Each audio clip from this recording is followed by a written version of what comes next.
ఆందోళన బ్యాంకు లావాదేవీలు నిలిపివేయాలని 2 ఏళ్ల క్రితమే ఆర్బీఐ ఆదేశాలు. డిపాజిటర్లకు అన్నింటి పర్యంతం 6 నెలలు ఓపిక పడితే ఆర్బీఐ నిబంధనలను సడలిస్తుందంటున్న సీఈఓ.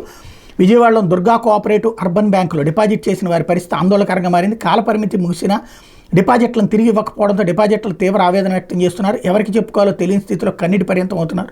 రుణాలు తీసుకున్న వారి నుంచి రావాల్సిన మొండి బకాయిలు వసూలు చేయకపోవడంతో రిజర్వ్ బ్యాంక్ ఆఫ్ ఇండియా డీసీయూబీ లావాదేవీలు నిలిపేస్తూ 2022 జూలై 29 ఆదేశాలు జారీ చేసింది. ఈ నేపథ్యంలో విజయవాడ విద్యాధర్పురం 4 స్తంభాల సెంటర్లో ఇవాళ డీసీయూబీ బ్రాంచ్ వద్ద పలువురు డిపాజిటర్లు ఆదివారం సమావేశమయ్యారు.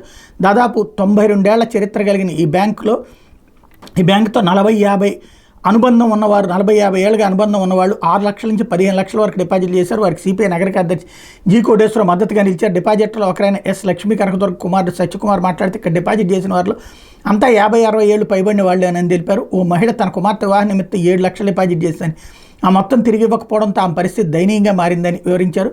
బ్యాంక్ సిబ్బంది డిపాజిట్లు ఏమైనా అడిగితే దురుసుగా వ్యవహరిస్తున్నారని వాపోయారు. రుణాలు తీసుకున్న ఖాతాదారుల నుంచి రావాల్సిన బకాయిలను వసూలు చేయలేక డిపాజిట్లను తిరిగి ఇవ్వకపోవడం దుర్మార్గం అన్నారు.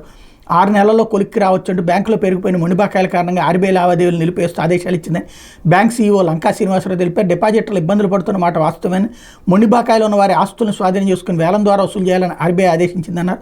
డిపాజిటర్లకు చెల్లించాల్సిన మొత్తం 40 కోట్ల నుంచి 50 కోట్ల వరకు ఉండగా మొండి బకాయిలు 240 కోట్ల నుంచి 250 కోట్ల వరకు ఉన్నాయన్నారు. డిపాజిటర్లు మరో 6 నెలలు ఓపిక పడితే అంతా సర్దుకుంటుందని, ఆర్బీఐ నిబంధనలు సడలించవచ్చన్నారు. అప్పుడు మెచ్యూర్ అయిన డిపాజిట్లకు తిరిగి చెల్లిస్తామని ఆందోళన చెందవద్దన్నారు. ఇది చాలా దుర్మార్గమైనటువంటిది. దుర్గా కోఆపరేటివ్ బ్యాంక్ అంటే దశాబ్దాల చరిత్ర కలిగినటువంటి బ్యాంకు.